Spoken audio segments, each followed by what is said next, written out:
பேரலை நேயர்களுக்கு வணக்கம். கரூரில் அரசியல் கட்சியினுடைய கூட்ட நெரிசலில் தமிழ்நாட்டு வரலாற்றிலேயே இல்லாத அளவிற்கு கிட்டத்தட்ட 42 பேர் தங்களுடைய உயிரை இழந்திருக்கிறார்கள். 1 வயது குழந்தை முதல் பல பேர் தங்களுடைய உயிரை இழந்திருக்கிறார்கள்.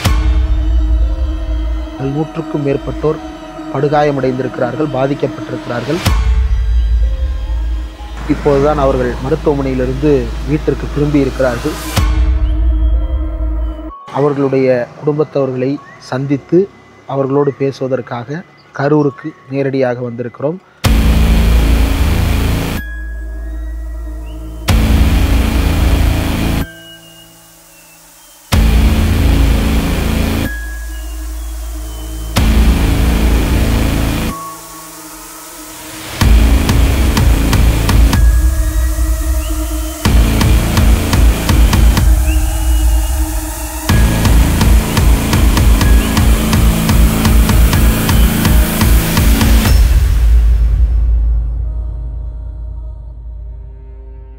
எப்படி உங்களுக்கு அந்த கூட்டத்துக்கு போகணும்னு தோணுச்சு? இதுக்கு முன்னாடி போயிருக்கீங்களா இந்த மாதிரி கூட்டத்துக்கு?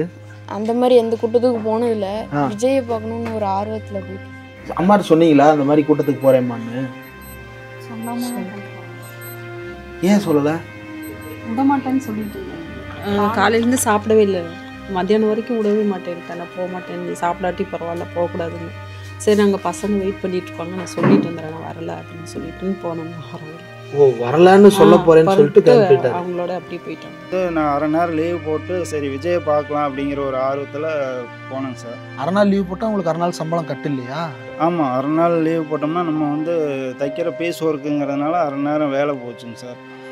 சம்பளத்தை விட்டுட்டு அவரை பார்க்க போகணுன்ற ஆர்வம் எப்படி வந்துச்சு உங்களுக்கு? சரி, ஒரு நடிகர் பார்க்கலாம் அப்படின்னு சொல்லிட்டு ஒரு ஆர்வத்தில் போனேன். நல்லா பார்த்துட்டு வந்துடலாம் அப்படிங்கிற ஒரு ஆர்வத்தில் போனேன். கடைசியில் அவரை பார்க்கவே முடியல. சிரமப்பட்டு குழந்தைங்கள வளர்த்திட்டு இருக்கோம். ஆனால் வீட்லேயே சொல்லாமல் மீட்டிங் போயிட்டு வந்ததில் கடைசியில் கீழே விழுந்து தப்பிச்சு வந்திருக்கிறோம். சொன்னோன்னே மனசு வேதனைப்பட்டு அழுதாங்க. ஐயோ எதுக்கு போனீங்க மீட்டிங், எதுக்கு போனீங்க அப்படின்னு சொல்லி அழுதாங்க நம்மகிட்ட.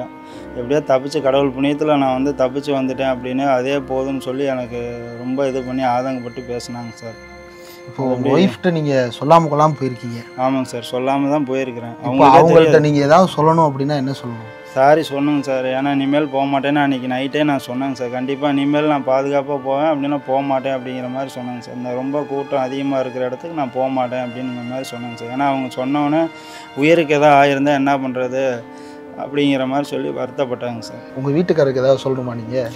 இனிமேட்டு போகாதீங்க, போகணுன்னா நம்மளுக்கு வேலை பார்த்தா தான் நம்ம குடும்பத்தை காப்பாற்ற முடியும். நீங்கள் இனிமேட்டு போகாதீங்க.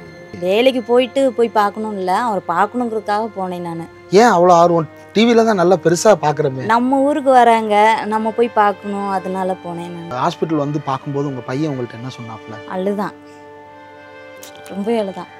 நீ இல்லைன்னா நான் எப்படி இருப்பேன், என்னை யார் பார்த்துக்குவா, அந்த மாதிரி சொன்னான். நான் போக வேணான்னு சொன்னேன். நீ போயிட்ட, மிகப்பெரிய தவறு பண்ணிட்ட, நீ இனிமேலாவது புரிஞ்சுக்கோ நீ அப்படின்ட்டு கொஞ்சம் இது பண்ணான். 3 நாளாக அதே பேச்சாகவே இருந்தது. போகணும், போய் பார்க்கணும். எங்கள் பொண்ணுங்க விஜய்னா ரொம்ப ஒரு வெறி, போய் பார்க்கணுன்னு ரொம்ப பிடிவாதமாக இருந்தாங்க. இவனும் அதே கண்டிஷன் தான். முடியாதனால இவன் போக மாட்டான்னு நினச்சேன் நான். இவனும் நான் போய் அவனை ஆஞ்சியை பண்ணி 6 நாள் தான் நான் போவேன்.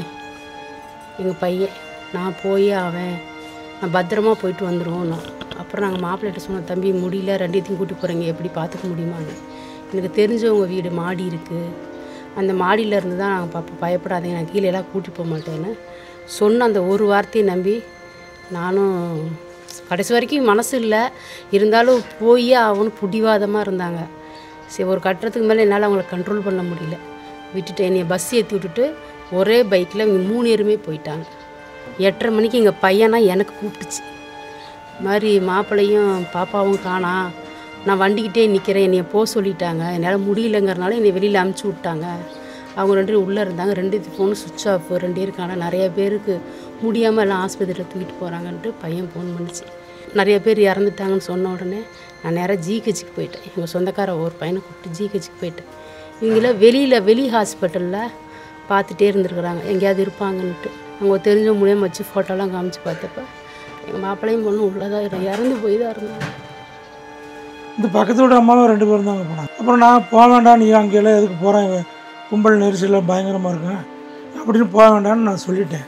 சொல்லி மீறி நான் வீட்டில் சும்மா கஷ்டமாக இருக்குது, நான் அப்படியே போயிட்டு வரேன்னு சொல்லிட்டு இந்த அம்மா வரவும் சரி 2 பேரும் அப்படியே துணையாக போயிட்டு வரணும்னு நானும் அனுப்பி விட்டேங்க. 4, 5, 6, 7 மணி ஆச்சு, வரல. 8:15 மணிக்கு 8:30க்கு வீடியோவில் மனைவியோட பாடி வருது. எதில் பார்த்தீங்க நீங்கள்? வாட்ஸ்அப்பில் பக்கத்தில் சொந்தக்கார பையன், அந்த பையன் ஃபோனுக்கு வந்து வாட்ஸ்அப்பில் வந்து அதை கொண்டு வந்து என்கிட்ட காட்டுறாங்க. இந்த அம்மா தான் கூட்டி போச்சு, அந்த அம்மாவில் இறந்துருச்சு. கூட போனவங்க 2 பேருமே இறந்துட்டாங்க. 2 பேர் போய் 2 பேர்? ஆமாம், 2 பேருமே இறந்துட்டாங்க. மொத்தம் இங்கே 5 பேர். அவங்க ஆர்வத்தில் அவங்க விஜயை பார்க்கணும், அவ்வளோதான். வீட்டுக்காரம்மா பேர் பிரியதர்ஷினி சார், மக பேர் தரணிகா சார். 2 பேரும் போகிறாங்க சார். பொண்ணு என்ன படிக்கிறாங்க? இப்போ 9th படிக்கிறாங்க சார். வீட்டுக்காரம்மா MA BEd. மேடம் சொல்லுங்கள் மேடம், எங்கே இருக்காங்க, என்ன இருக்காங்க, ஏங்க சொல்லுங்க, கோயில் வந்ததுன்னா இது மாதிரி கீழே வந்து எடுத்து வந்து கொடுத்தாங்கன்னு சொன்னாங்க. அப்போயே எனக்கு கொஞ்சம் கருக்குன்னு ஆயிடுச்சு. எதாக இருந்தாலும் சொல்லுங்கள் மேடம் அப்படின்னா. அப்புறம் அமராவதியில் போய் பாருங்கப்பா அப்படின்னாங்க. அங்கேருந்து மேற்கிருந்து கலக்க வந்துட்டேன். எந்த ஹாஸ்பிட்டல்? அமராவதி ஹாஸ்பிட்டல். அது எங்கே இருக்குது? அங்கேருந்து ஒரு 1 கிலோமீட்டருக்குள்ளே தான் சார். அது கவர்மெண்ட் ஹாஸ்பிட்டலா? ப்ரைவேட். Okay, private. உள்ள வந்து ஒருத்தர் ஃப்ரெண்டு தான், ஒரு ஃப்ரெண்டு தெரிஞ்சவராக போயிட்டார். ஏன்னா ஓடியாருங்க என்னண்ணா அப்படின்னு சொன்னார். இதை மாதிரி வீட்டுக்காரம்மா பிள்ளையே வந்திருந்தாங்க, என்னாச்சு ஏதாச்சும் தெரியலங்க, பார்த்து இங்கே வர சொன்னாங்க, பார்க்குறதுக்கு வந்திருக்காங்க அப்படின்னா. ஃபோட்டோ இருக்கான்னு கேட்டாங்க. ஃபோட்டோ எடுத்து செல்லில் எடுத்து காமிச்சேன். ஐயோ அண்ணா அப்படின்ட்டு இல்லை ஜிஹெச்சில் இருக்காங்க, நான் ட்ரீட்மெண்ட் இருக்காங்க, போய் பார்த்துக்கலாம் அப்படின்னாங்க. அவங்க தான் என்னை வச்சு அங்கே கூட்டி போனாங்க. அப்புறம் கூட்டி போனோன்னே அங்கேயே போனோன்னே தெரிஞ்சுக்கிட்டேன். மாச்சூருக்கு போனாங்க நேராக. அப்போ இங்கிட்ட வந்தாலும் இறந்துச்சுன்னு தெரியுது. வீட்டுக்காரம்மா என்னாச்சுன்னு தெரியல. பல இதில் தொலைவு எல்லாம் கேட்டு கடைசியில் 9:45 தான் வீட்டுக்காரம்மா இறந்துச்சுன்னு தெரியும். 2 பேருமே ஸ்பாட்லேயே அங்கே இறந்து வந்திருக்காங்க சார். என்னால் சரி நல்லா பாசமாக இருப்பாங்க.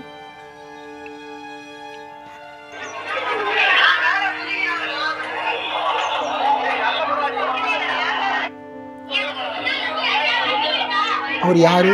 இவங்க எல்லாருமே என்னை தூக்கி கொண்டு போய் ஒரு சிமெண்ட் மூட்டை கடையில் பக்கத்தில் படுக்க வச்சுருந்தீங்க. ஓகே. ஃபர்ஸ்ட்டு உள்ளே இருந்து வெளியே கூட்டிகிட்டு வந்து. இது வந்து கூட்டம் நடந்துக்கிட்டு இருந்தப்போவேவா? கூட்டம் நடந்துக்கிட்டு இருந்த போதே.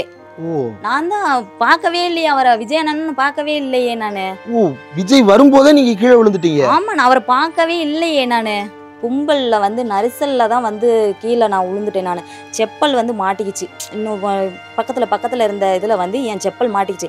கீழே குனிஞ்சு அந்த செப்பல் இப்படி இது பண்ணும்போது அப்படியே பின்னாடி இருந்தவங்க தள்ளவும் அப்படியே நான் இன்னொருத்திங்க மேலே அப்படியே இது பண்ணி முட்ட ஆரம்பிச்சிட்டேன். அவங்க என்ன பண்ணிட்டாங்க, இன்னொருத்திங்க அவங்க தள்ளவும் ஏன் பின்னாடி ஆரம்பிச்சிட்டாங்க, உழுவ ஆரம்பிச்சிட்டாங்க. நான் கீழே குனிஞ்சு எல்லாருமே உழுவ ஆரம்பிச்சிட்டாங்க. எல்லாருமே அந்த இடத்துல பாதிக்கப்பட்டிருக்கிறோம். இங்கே ஒரு அண்ணா போஸ்டில் இருக்காங்க. ஓகே. அவங்க வந்துட்டு எல்லாம் ஏற்பாடு பண்ணி தான் கூட்டிகிட்டு போனாங்க. ஒரு 7 பேர் இங்கேருந்து போனோம், இந்த ஊர்லேருந்து. அங்கே வந்துட்டு இங்கிட்டு அங்கிட்டுன்னு தள்ள ஆரம்பிச்சிட்டாங்க. ஒரு வண்டிக்கிட்ட போய் நின்றுட்டேன். அந்த வண்டிக்கு பின்னாடி இருந்து நிறைய பேர் தள்ளி வண்டி மேலே விழுந்துருச்சு, என் மேலே. அதுக்கு மேலே ஒரு 4 பேர் விழுந்துட்டாங்க. கால் வண்டி ஏதோ பட்டு வெட்டிருச்சு. அதுக்கப்புறம் மண்டையில் யாரும் ஏறி மிதிச்சிட்டாங்க. பெட்ரோல் டேங்க் லீக் ஆயிடுச்சு. அதனால எனக்கு அந்த வாசனையே எனக்கு மயக்கம் வர மாதிரி ஆயிடுச்சு. அப்புறம் ஹாஸ்பிட்டல் தான் போனோடனே தான் எனக்கு ஞாபகம் வந்துச்சு எல்லாமே. 2 சைடுமே தள்ளுறாங்க. தள்ளுமுள்ள அதிகமானதுனால நம்ம வந்து நசுக்கிறாங்கன்னு தெரிஞ்சுக்கிட்டு வெளியில் தப்பிச்சு வந்துடலாம் அப்படிங்கிற மாதிரி வெளியில் வந்துட்டேன். கடைசியில் அவர் பார்க்கல. விஜய் வேனுக்கு பின்னாடி நின்றுட்டு இருந்தேன். அவரை நான் பார்க்க முடியல, அவர் பேச்சையும் கேட்க முடியல. வெளியில் தப்பிச்சு வந்தால் போதும்னு சொல்லி 2 டைம் கீழே விழுந்து 3ஆம் டைம் எழுந்திரிச்சு அப்படியே கஷ்டப்பட்டு வெளியில் வந்துட்டேங்க சார். ஒரு 8:15 போல் வெளியில் வந்துட்டேன். வந்தது 7 மணிக்கு வெளியே வர நினைச்சு 8:15 தான் வெளியே வந்தீங்க. 1.25 மணி நேரம் போராடினீங்களா? 1.25 மணி நேரம்னா அரை மணி நேரம் போராடிட்டு அப்புறம் அரை மணி நேரத்துக்கு மேலே வந்து ஒரு மொட்டை மாடியில் போய் மேலே போய் நின்றுக்கிட்டேன் சார். ஒரு அரை மணி நேரம் காலெலாம் நான் நசுக்கிட்டாங்க. அதுக்கப்புறம் எப்படியோ தப்பிச்சு போய் மேலே மொட்டை மாடியில் போயிட்டேன். மொட்டை மாடியில் போய் தப்பிச்சு அங்கே போய் நின்றுட்டு இருந்துட்டு அப்புறம் அங்கே போய் உட்காந்து அப்புறம் கொஞ்சம் பதட்டம்லாம் தணிஞ்சதுக்கப்புறம் ஒரு அரை மணி நேரம் கழிச்சு மேலே மாடியில் இருந்துட்டு அதுக்கப்புறமா கீழே வந்தேன். இதுக்கு முன்னாடி அவர் போன கூட்டங்களில் பார்த்துருக்கேன். ஒரு பையன் கீழே விழுந்திருக்கான், பஸ்ஸில் ஏறி கீழே. அது சம்பந்தமாக கவர்மெண்ட் சொன்ன தகவல் ஒன்று வந்திருக்கு. இது வரைக்கும் நடந்த கூட்டங்களில் மதுரையில் 14 பேர், திருச்சியில் 12 பேர், நாமக்கல்ல 35 பேர், திருவாரூர்ல 17 பேர் காயம்பட்டிருக்கிறாங்க அப்படின்ற தகவல் வந்துச்சு. இது நீங்க மீடியாலேயோ அல்லது பார்த்ததில்ல ஒருவேளை இது நீங்க பார்த்திருந்தீங்க அப்படின்னா இந்த கூட்டத்துக்கு போயிருக்க மாட்டேன். கண்டிப்பாக சொல்கிறேன், போயிருக்க மாட்டேன். கண்டிப்பாக சொல்கிறேன், நான் போயிருக்க மாட்டேன். என் வேலைக்கு தான் நான் போயிருப்பேன்னு வச்சு போயிருக்க மாட்டேன். ஏன்னா அந்த இடத்துல எனக்கும் ப்ராப்ளம் ஆயிரும். எனக்கு சர்டிஃபிகேட் வெரிஃபிகேஷன் ஞாயிற்றுக்கிழமை திங்கக்கிழமை போட்டிருக்காங்க. நான் இது சேஃபாக இருக்கணும்னு தான் நான் அவ்வளோ தூரம் முயற்சி பண்ணி இருந்து கடைசி அப்படி ஆயிடுச்சு. கஷ்டப்பட்டு நான் சென்னையில் போய் எக்ஸாம் எழுதிட்டு வந்தேன். நான் அவ்வளோ தூரம் எக்ஸாம், அது கோர்ட் எக்ஸாம், ஓஏ போஸ்டிங்க்கு, ஓஏக்கு அவ்வளோ கஷ்டப்பட்டு சென்னையில் போய் எழுதிட்டு வந்து அங்கே போவாலாம் இது தான் ட்ரெயினில் தான் போனேன். வரால நின்றுக்கிட்டே வந்தோம். எங்கள் குரூப்பில் எல்லாருமே நின்றுக்கிட்டே வந்தோம். அவ்வளோ தூரம் கஷ்டப்பட்டு எழுதி இன்றைக்கி சர்டிஃபிகேட் இது அப்லோட் பண்ண முடியாமல் போயிடுச்சு என்னால். அதில் நீங்கள் உள்ளே போயிருந்தா ஓப்பனிங்கே சம்பளம் 25,000க்கு மேலே இல்லையா? என்னோட ஆம்பிஷன் சம்பளங்கிறதுக்கு மேலே எனக்கு அந்த வேலைக்கு போகணுன்னு எனக்கு ஒரு எண்ணம், ஆசை. அதனால் இந்த வேலைக்கு தான் ரொம்ப ட்ரை பண்ணிட்டு இருந்தேன். இப்போ போக முடியாமல் போயிடுச்சு. எனக்கு பாஸ் ஆகிட்டேன். நான் சர்டிஃபிகேட் அப்லோட் பண்ணோம். அன்னைக்கு லாஸ்ட் டேட் 2 டேஸ் தான் கொடுத்துருந்தாங்க. ஞாயிற்றுக்கிழமை திங்கக்கிழமை. சரி, எனக்கு வெள்ளிக்கிழமை சர்டிஃபிகேட் இது பாஸ் பண்ணிட்டேன்னு ரிசல்ட் வந்துருச்சு. இப்போ அதுக்கு போக முடியாமல் போயிடுச்சு. வெற்றி கழிப்புல இருக்கீங்க. ஞாயிற்றுக்கிழமை நம்ம சனிக்கிழமை போயிட்டு வந்து ஞாயிற்றுக்கிழமை அப்லோட் பண்ணிடலாம்னு நினைக்கிறேன். நான் அப்படி பண்ணலான் இருந்தேன். ஏன்னா சனிக்கிழமை பண்ண முடியாது, ஏன்னா சர்வர் ப்ராப்ளம். அவங்க ஞாயிற்றுக்கிழமை திங்கக்கிழமை மட்டும்தான் கோர்ட்டில் அந்த இது கொடுத்துருக்காங்க. அதனால பண்ண முடியாமையே போயிடுச்சு.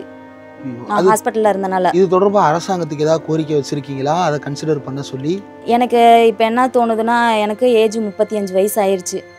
இனிமேல் நான் எக்ஸாம் எழுதுறது கொஞ்சம் ரேர் தான். நிறைய எக்ஸாம்ஸ்னுடைய ஏஜ் கிரைட்டீரியாவை கிராஸ் பண்ணியிருப்பேன். முடிஞ்சிருச்சு. குரூப் 4லாம் இனிமேல் எழுத முடியாது. நான் வந்து கவர்மெண்ட் இதுக்கு இங்கேயே ஏதாவது ஒரு ஓஏ போஸ்டிங் கொடுத்தா எனக்கு போதும்னு தான் நான் சிஎம் சார்ட்டையே நான் சொல்லியிருக்கேன். நான் அவரை இருந்துக்கிட்டு கலப்பு திருமணமும் பண்ணியிருக்கேன். நான் விடோ கோட்டாலையும் சர்டிஃபிகேட்டும் வாங்கியிருக்கேன். தமிழ் வழி சர்டிஃபிகேட்டும் நான் வச்சுருக்கேன். நான் எனக்கு இது மூலயமா ஏதாவது ஒன்று பண்ணி கொடுங்க ஐயா. எனக்கு இதே போயிடுச்சு. எனக்கு என்னோடய ஆசையாக கோர்ட்டுக்குள்ளே போகணுன்னு தான் இவ்வளோ ஆசைப்பட்டேன். கடைசி எனக்கு இது போயிடுச்சு. எனக்கு ஏதாவது பண்ணி கொடுங்கன்னு சொன்னேன். சரிம்மா நான் பண்ணுறேம்மா அப்படின்னு சொல்லியிருக்காங்க. ஹாஸ்பிட்டலில் இருக்காருன்னு சொன்னோன்னே எப்படி இருந்துச்சு? எனக்கு ரொம்ப ரோட்லேயே தான் அழுதுகிட்டே நின்றுட்டு இருந்தேன். அப்புறம் அந்த ஒரு பொண்ணு வேலைக்கு போயிட்டு வந்தது. அவங்ககிட்ட கேட்டேன், அந்த பையனோட நம்பர் உங்ககிட்ட இருக்கான்னு கேட்டேன். கூட்டிகிட்டு போன பையனை. அந்த பொண்ணு உடனே நம்பர் கொடுத்துருச்சு. உடனே அவனுக்கு கால் பண்ணேன்.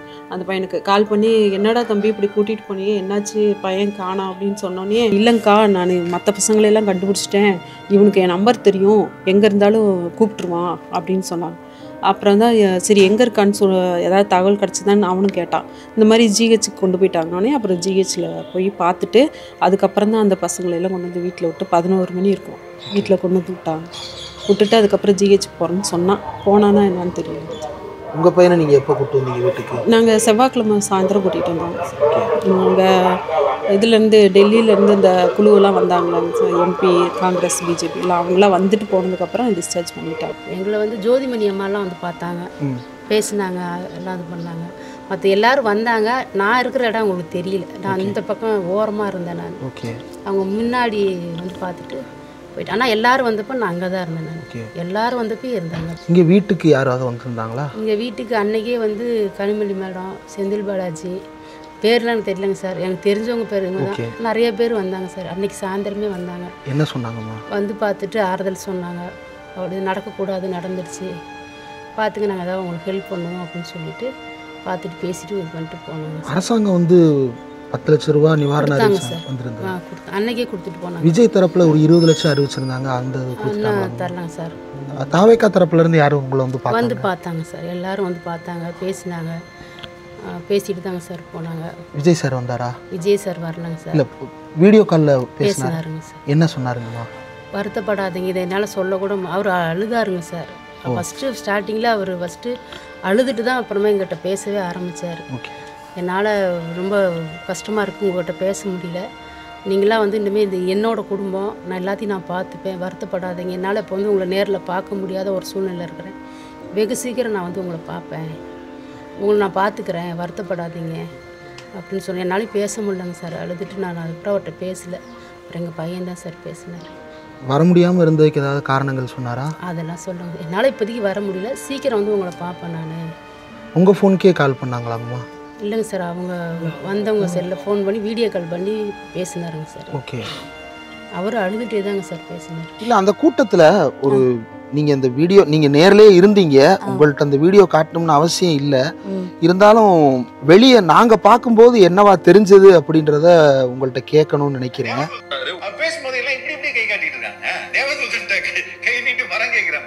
கை நீட்டி சொன்னது என்ன சொல்லியிருப்பாங்கன்னா, மயக்கம் போட்டு உழுவுறாங்க, வண்டியை எடுங்கன்னு தான் சொன்னாங்க. அந்த இடத்துல நானுமே இருந்தேன். எனக்கு கொஞ்சம் சுயநலமெல்லாம் இருந்துச்சு, முக்காசி எல்லாமே முழுசாலாம் முடியல இருந்துச்சு. வண்டியை எடுங்கன்னு தான் சொன்னாங்க, மற்றபடி ஒன்றுமே இது பண்ணலை. ஆனால் நிறைய பேருங்க சார் இதில் வந்து கூட்டத்தில் வந்து காப்பாற்றுங்கன்னு சொன்னதெல்லாம் எனக்கு காதில் நல்லா கேட்டேங்க சார். கூட்டத்தில் வந்து ஐயோ காப்பாற்றுங்கலாம் நிறையா சொன்னாங்க. ஆனால் அந்த அளவுக்கு போகிற அளவுக்கு எங்கிட்டுமே இடம் இல்லைங்க சார். எந்த சைடுமே வெளியில் போக முடியல. கும்பல் அதிகமானதுனால எல்லாமே அதிலே மூச்சு விட கூட இடம் இல்லாமல் ரொம்ப சிரமப்பட்டு நாங்கள் மேலே வந்து ஒரு 1/4 மணி நேரமாக போராடி மேலே தப்பிச்சு அந்த மேலே மொட்டை மாடிக்கு வந்ததுக்கப்புறம் தான் நமக்கு கொஞ்சம் பதட்டம்லாம் குறைஞ்சி நல்லா இருந்ததுங்க சார். அதுக்கப்புறம் தான் வெளியில் வந்தேங்க சார். விஜய் சார் கூட அதில் சொல்கிறது அந்த இதில் வந்து என்னோட பொண்ணு தான் பேரை மாற்றி சொல்கிறாரு, வயசு மாற்றி சொல்கிறாரு, பேரை மாற்றி சொல்கிறாரு. ஆனால் ஃபஸ்ட் எடுத்தோன்னே காணாமல் போன பொண்ணுன்னு சொல்லி எங்கள் வீட்டுக்காரங்க. நீங்கள் எப்படி அவருக்கு தகவல் சொன்னீங்க? இல்லை அங்கே இருந்தவங்க கூட இருக்காங்க, தெரிஞ்சவங்க இருக்காங்களா, அவங்க பேர் சொல்கிறாங்க. இதை மாதிரி காணாமல் சின்ன கூட தம்பி ஒருத்தன் போயிருந்தான், அவங்க போயிருந்தா இப்போ சொல்லிவிட்டாங்க. சொல்லிவிட்டவங்க பேர் மாற்றி சொல்லிக்கிறாங்க. அஷ்மிகா 9 வயசுல ஒரு பொண்ணு காணுமா, தம்பிகளா கொஞ்சம் தேடி கண்டுபிடிச்சு கொடுத்துருங்க அஷ்மிகா. அப்புறம் என்னடா பேர் நம்ம இல்லை தர்ஷிகாவோ ஏதோ ஒரு பேர் சொல்கிறாரு, ஆனால் அந்த போட்டு பார்த்தா தெரியும் அது. அப்புறம் என் பொண்ணு காமிக்கிறாங்க, சல்லுன்னு காமிச்சிட்டாங்க. என் வீட்டுக்காரம்மா காமிக்கிறாங்க, முகத்தை காமிக்கிறாங்க. அதிமுக சார்பில் வந்தாங்க, விஜயபாஸ்கர் சார் வந்தாங்க, வந்து 5000 ரூபா கொடுத்தாரு. ஸ்டாலின் தரப்புலேருந்து 10 லட்சம் ரூபாய் நிதியுதவி தரதா அறிவிச்சிருந்தாங்க. வாங்கிட்டாங்க. ஜோதிமணமா செந்திலையா கொடுத்துருப்போம். நைட்டு 8 9 மணி 7 மணி இருக்கும் வந்து செக்கு கொடுத்துருப்போம். என்ன சொன்னாங்க? வந்து பார்த்துங்க, இந்த ஆறுதலாக இருங்க, பார்த்துக்கிறேன் அப்படின்னு சொல்லிட்டு. மனசை கஷ்டப்படாதீங்க, தைரியமாக இருங்க அப்படின்னு சொல்லிட்டு. நிர்மலா சீதாராமன் மட்டும் வீட்டுக்கு வந்தாங்களா? வீட்டுக்கு வந்து நிர்மலா சீதாராமன் பார்த்துருக்கோம். அவங்க வேற ஏதாவது உதவிகள் செஞ்சாங்களாங்கய்யா? ஒன்றும் இல்லைங்க, செய்யறேன்னு சொன்னாங்க. அக்கௌண்ட் நம்பர் ஏதாவது வாங்கியிருக்காங்க? இல்லை, அதெல்லாம் ஒன்றும் இல்லைங்க. விஓ வாங்கி வச்சிருக்காரு. இன்னும் இது வரைக்கும் பணம்லாம் எதுவும் ஏறலைங்க சார். அவர் கையை காமிச்சிருந்தாவே ஓரளவுக்கு கூட்டம் அங்கங்கே கலைஞ்சிருக்கேன் சார். அவர் பர்மிஷன் நான் இப்படி தான் கூட்டம் அதிகமாக இருக்குது, நான் இப்படி தான் காமிப்பேன்னு சொல்லி அங்கங்கே கையை காமிச்சிட்டு போயிருந்தாவே அங்கங்கே பார்த்துட்டான் அப்படின்னு கூட்டம் கலைஞ்சிருக்கேன். அது இருக்கிறக்க உள்ளே உட்காந்துருந்தனால தான் அவர் பண்ண ஒரு சின்ன பெரிய தவறு கூட வச்சுக்கலாம். நம்ம அது அவர் இப்படி தான் இருக்குன்னு தெரிவிப்பா அவங்க என்ன பண்ணியிருக்கணும், இல்லைன்னா ரத்து பண்ணிட்டு போயிருக்கணும். அப்போ அந்த அசம்பதமாக நடந்திருக்கணும். அது ரத்து பண்ணால் மக்கள் கோவப்பட்டுருவாங்க அந்த மாதிரி சார். அப்போ ஒரு தடவை அங்கே இழப்பு ஏற்பட்டுருக்காதில்ல சார், இழப்பு ஏற்பட்டுருக்காதில்ல, ஒடியாதவங்க அப்படியே நின்றுவாங்க, அங்கங்கே நிற்குவாங்க, போயிடுவாங்க. இல்லைன்னா கை காமிச்சிட்டு இதை மாதிரி கூட்டமாக இருக்குது வெளிப்படையாக சொல்லிட்டு கூட நான் இன்னொரு தடவை பார்த்துக்கலாம் அப்படின்னு சொல்லிட்டு போயிருக்கலாம். அந்த கூட்டத்திலேயே ரொம்ப என்ன பண்ணுவீங்க நீங்கள்? 41 குடும்பம் எப்படி தவிக்கணும்னு எனக்கு தெரியும் சார். என்னை மாதிரி தானே எல்லாருமே தவிப்பாங்க. அவங்க இது சார்பாக ஏதோ ஒரு அவங்களுக்கு நல்லது நடந்தால் போதும் சார், என்னோட தாழ்மையான கருத்து. நம்ம காவல்துறை ஏடிஜிபி சொன்னார், டவுன் டிஎஸ்பி வந்து நம்ம மேம்பாலத்திலிருந்து அந்த பேசுகிற இடத்துக்கு வந்து அவர் தான் வந்து அந்த டீமோட பேசி கூட்டு வந்திருக்கிறாரு. ஒரு அட்லீஸ்ட் 50 மீட்டர்ஸ் பிஃபோர் இந்த ஸ்பீக்கிங் பாயிண்ட்ல வச்சு பேசி சொல்லியிருக்கிறாரு. சரிங்க, நிறுத்திக்கலாம், வேண்டாம், கூட்டம் ரொம்ப ஜாஸ்தியாக இருக்குது, இங்கே வச்சே பேசலான்னு சொல்லிட்டு. அதுக்கும் அந்த ஆர்கனைசர்ஸ் மறுத்துருக்குறாங்க. இல்லை நாங்கள் அந்த பாயிண்ட்டுக்கு தான் போகணும். அவர் என்ன சொல்கிறாருன்னா, நாங்கள் முன்னாடியே நிற்க சொன்னோம், அந்த வண்டி உள்ளே வர இன்னும் கொஞ்சம் ரொம்ப அதிகமாக நெரிசல் ஆயிடுச்சு அப்படின்னு. ஆமாங்க சார். இல்லை வண்டி வர நெரிசல் அதிகமாக தாங்க சார் ஆச்சு. அதுக்கு முன்னாடி கொஞ்சம் ஃப்ரீயாக தான் நின்றுட்டு இருந்தேங்க சார். நான் வெளியில் தப்பிச்சு வர மாதிரி சரின்ட்டு முடியல, ஒன்றும் தப்பிச்சு 2 டைம் கீழே உளுந்ததை தான் நம்ம காலை போட்டு மிதிச்சிட்டாங்க சார். நம்ம டெய்லர் வேலை பார்க்குறதுனால கால் வலி இல்லாமல் இருந்தால் தான் நம்ம கொஞ்சம் தைக்க முடியும். அதனால் கொஞ்சம் தப்பிச்சு முடிஞ்ச அளவுக்கு வெளியில் வந்துட்டேங்க சார். வதந்திகளை வந்து அனுப்புகிறாங்கல்ல, அதை சொல்லி இதை சொல்லி தேவையில்லாமல் வதந்திகளை பண்ணுறாங்க.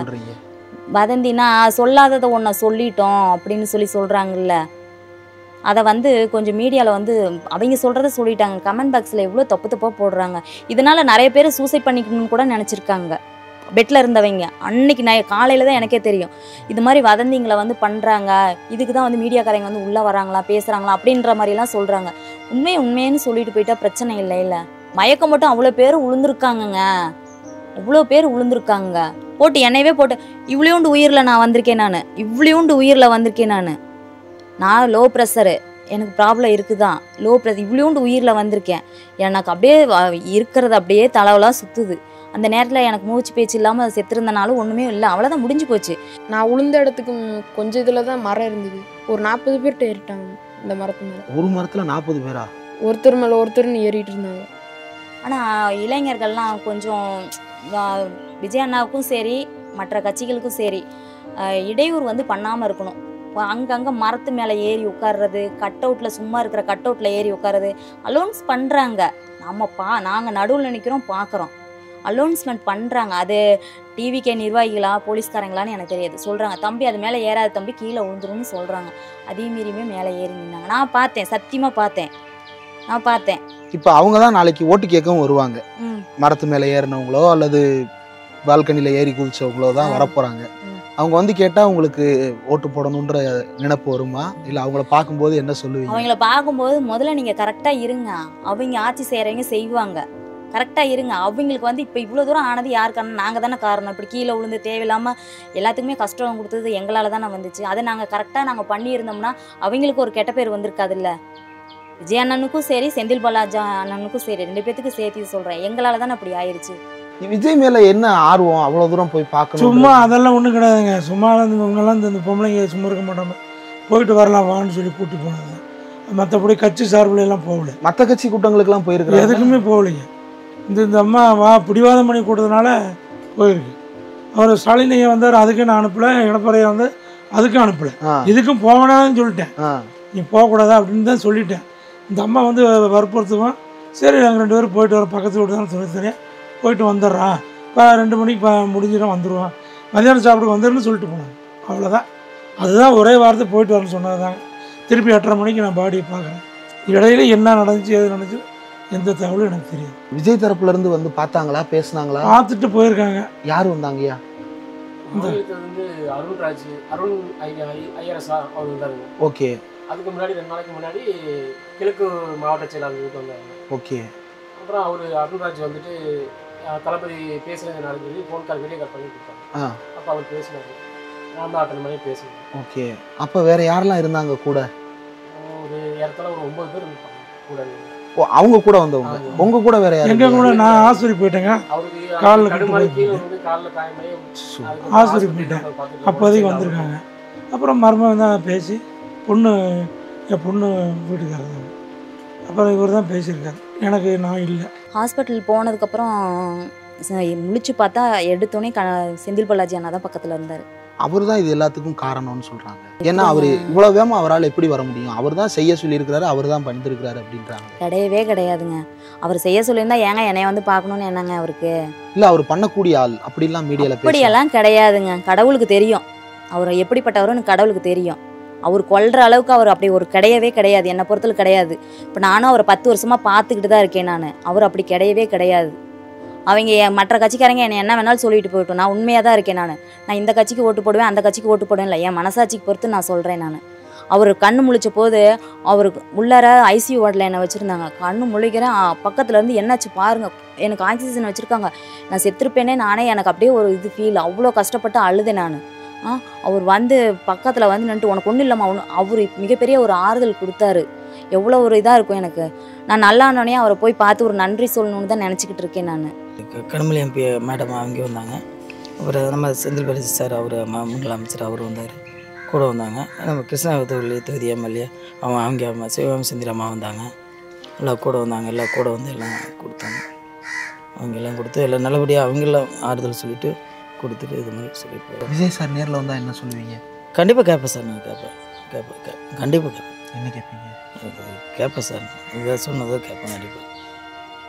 என்னோட இதில் கேட்பேன், என்னோட சார்பாக கண்டிப்பாக கேட்பேன், அது எந்த மாட்டு கருத்து இல்லை. நீங்கள் இதை கேட்டீங்களா? 1 லட்சம் போலீஸை போட்டாலும் இது மாதிரி ஒரு மாதம் வந்து நீங்கள் வந்து கண்ட்ரோல் பண்ண முடியாது, ஒவ்வொரு தனிநபரையும் காப்பாற்ற முடியாது. அவர் வந்து தன்னை நோக்கி வரணுங்கிறதுக்கான எல்லா உத்தியும் கையாளுறாரு. க்ரௌடு அதிகமாக கூடணுங்கிறதுக்காக டிலே பண்ணுறாரு. இதெல்லாம் டிலே டாக்டிக்ஸ் எல்லாம் வந்து அவர் இன்னும் இதை வந்து பெருசாக காட்டணும், இது ஒரு எமோஷ்னல் மாஸாக காட்டணும் அப்படின்னு அவர் வந்து விரும்புகிறாரு. அந்த விரும்புறது நல்லா தெரியுது. கண்ணாடி போட்டு பார்க்குறதும் ஆஃப் பண்ணி பார்க்குறதும் கண்ணாடி போட்டு பார்க்குறதும் அந்த ரசிகருடைய ஆர்வத்தை வந்து இவர் ப்ளே பண்ணுறாரு. அந்த ஆர்வத்தோடு இவர் வந்து ரசிக்கிறார், ரசித்து விளையாடுறாரு. நாங்கள் சொன்ன கருத்து தான் சொல்லியிருக்காரு. நான் தான் ஃபஸ்ட்டு பேட்டி கொடுத்தேன். அவர் முனியப்பன் கோயிலுக்கிட்ட எழுந்திரிச்சு கையை அசைக்க வேணாம், நின்று பார்த்துருந்தாலே அந்த ஜனங்கள்லாம் போயிருப்பாங்க. அந்த இடத்துல கும்பல் அதிகமாகிடுச்சு, எங்களுக்கே தெரியல. நடுவில் நின்று ஆடணும் பண்ணணும் அந்த மாதிரி ஒரு இதில் வந்து தெரியல. இவர் அங்கேருந்து ஃபஸ்ட்லேருந்து வராருல, கும்பல் தெரிஞ்சிருந்தா என்னங்க கேஸு, எழுந்திரிச்சு என் மக்கள் வந்து என்னை பார்க்க வந்திருக்காங்க, எழுந்திரிச்சு ஒரு வார்த்தை நின்று பார்த்துருக்கலாம். நீங்கள் லவ் மேரேஜா அரேஞ்ச் மேரேஜா?